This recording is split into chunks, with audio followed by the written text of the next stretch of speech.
Did you know you can get approved for a credit card even if you don't earn that much money? But how much do you really need to qualify? Let's break it down and reveal the income secrets banks don't tell you. When banks ask for your income, they're not only checking how much you make, they're checking if you can handle debt responsibly.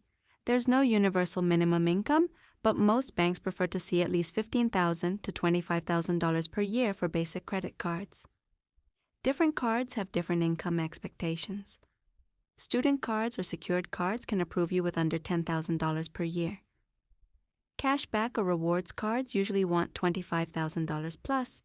Premium cards like the Chase Sapphire or Amex Gold might expect $50,000 or more in annual income. Here's the good news. Your income isn't just your salary. It can include freelance income, side hustles, allowance, or family support, spouse or household income. As long as you can access that money to pay your bill, you can report it. Income isn't the only thing lenders care about. Your credit score, debt-to-income ratio, and payment history also matter.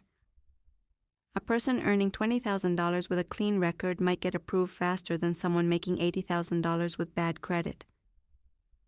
To boost your approval odds, 1. Apply for a secured or student credit card first. 2. Keep your credit utilization below 30%. Third, report all legitimate income sources. 4. Avoid applying for multiple cards at once. If you found this helpful, hit that like button, drop a comment telling us your first credit card experience, and don't forget to subscribe for more.